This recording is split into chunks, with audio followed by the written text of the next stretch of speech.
I'm Matt with Saz Tech, and today I'm going to show you guys how to add new users to Zoho One. So I'm on Google right now. I'm going to navigate to one.zoho.com.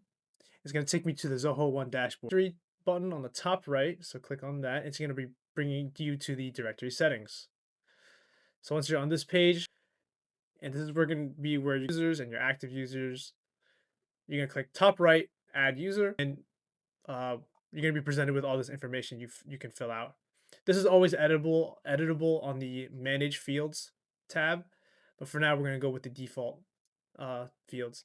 So I'm going to input a first name, so we'll do Matt, last name Test, and you're going to add an email address. This is important because this is where they're going to be receiving the invite from.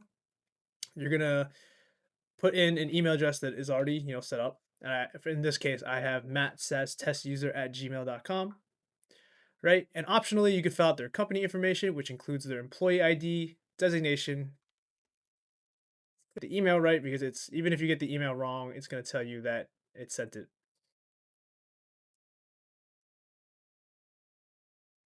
Okay, so the name, right? So once you click on this, confirm, it's going to take you to the sign up page, and we're going to click sign up and accept. Let's do, I don't know,